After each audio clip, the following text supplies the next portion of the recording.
The comments from Dr. Scalia from Shock Trauma capturing the attention of many. Today, we're trying to find out if the leaders in Baltimore City or beyond are captured by those comments as well. And it turns out the ones who could do something about it don't seem to be talking about it. 2022 is off to a violent and traumatic start. Pleas from the city's premier trauma doctor. This is out of control. It's so demoralizing to do this day after day. Ringing hollow as more gunshots ring out through Baltimore.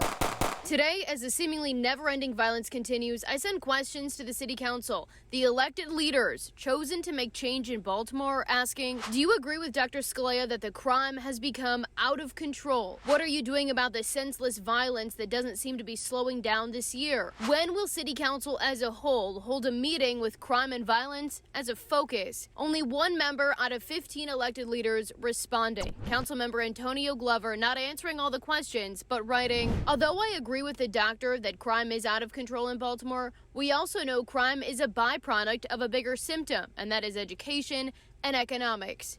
Silence from the rest of City Hall. Meanwhile, Baltimore's federal leaders forced to face the growing problem. Last Friday, we saw Dr. Scalia from Shock Trauma call the violence demoralizing. While in the city today for a hearing about mail delays, what can you do to address the crime? Because we're seeing it impact almost everyday life. We would be foolish and foolhardy if we thought that this is the only issue that really challenges us as members of Congress. Baltimore's congressional delegation calling for an urgent solution about speeding up mail service. What do you say to your constituents who are looking for that same level of urgency from their members of Congress to address the level of violence? It is an urgent issue, and we need to bring all resources to bear on making sure that we address the public safety and violent crime issue. At the federal level, Senator Cardin and I just convened a conversation to urge them to provide more resources to the U.S. Attorney's Office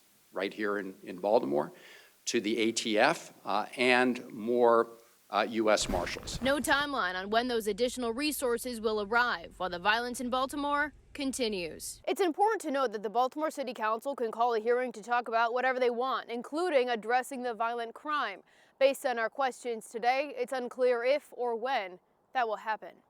In Baltimore, Mackenzie Frost, Fox 45 News.